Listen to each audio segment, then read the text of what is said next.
Welcome to Sewing Face Masks with the Creation Station. I'm Ronni, the main sewing instructor here at the Creation Station, and today I'll be talking about some ways you can design and make face masks for costumes. Halloween is right around the corner, and though it may look a little different this year, that doesn't mean you can't still dress up. But if you're going outside on Halloween Day, either to go to work or just running errands, you'll still need to protect yourself and those around you by wearing a mask over your mouth and nose. I won't be walking you through a sewing tutorial this time. Instead, I'll be sharing ideas on how you can incorporate safety masks into your costumes. These work for Halloween, cosplay, or any time of the year you want to dress up as someone else. Let's start with the easiest kind of costume to make masks for, the costumes that already come with masks. There's a variety of these, from full-body suits that cover your whole head in fabric, to those plastic masks you can strap onto your face. Unfortunately, neither of these is a replacement for a proper safety mask. Full-body suits are usually made out of a thin, stretchy material that lets droplets and particles pass through pretty easily, and store-bought masks usually have large holes in them around the mouth and nose, so the wearer can breathe easier. For both of these, the simplest fix is to just wear a proper safety mask underneath the costume mask. A store-bought disposable mask will work just fine and be completely hidden under most plastic masks. If that doesn't work for you, you can also cut up a disposable mask and adhere pieces of it over the holes in a plastic mask. I recommend using tape to do this. You can use glue, but the filter pieces will need to be changed if you're going to wear your mask more than once. Plus, you need to let glue dry for a full day before wearing it so the fumes can dissipate.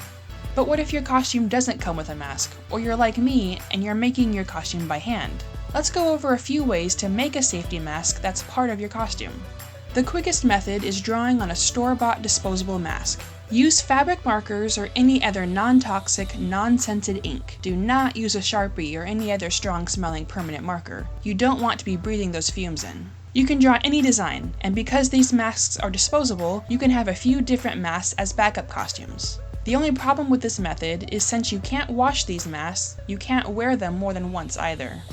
Another method is using fabric paint to paint on a design. For this mask here, I used a glow-in-the-dark screen printing ink to paint on a devilish grin, and then I used dimensional fabric paint to draw on the shape of the teeth. It can be difficult to paint on a flexible, rounded material like mask fabric, but the results can be quite stunning. Just remember to let the fabric paint dry completely, preferably overnight. If you can smell the paint, you shouldn't be breathing through it.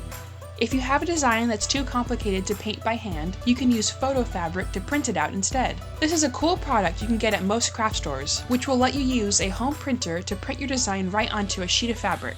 This works best with the pleated mask design. Make sure to heat set the ink, and follow the product instructions when it comes to washing.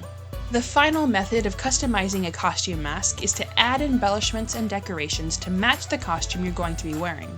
Last year, I made my own fairy costume for Halloween, so this year I added on to that costume by making a matching fairy mask.